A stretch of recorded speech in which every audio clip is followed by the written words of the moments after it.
Alessa, do you understand my English? Yes, I understand. Say yes, I do.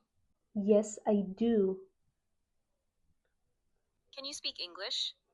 Yes, I speak. Say yes, I can. Yes, I can. Kaya mo bang sagutin ang tanong na to? Do you like New York? Yes, I do. Ang galing. Sa ngayon, ang level ng English mo ay nasa A1?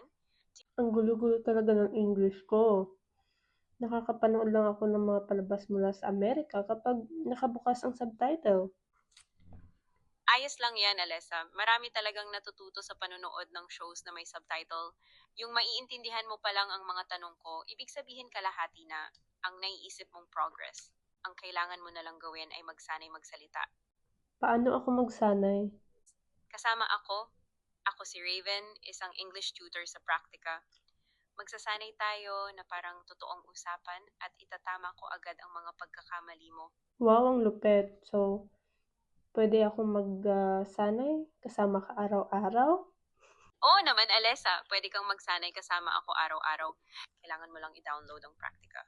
Sige, i-download ko na ngayon din.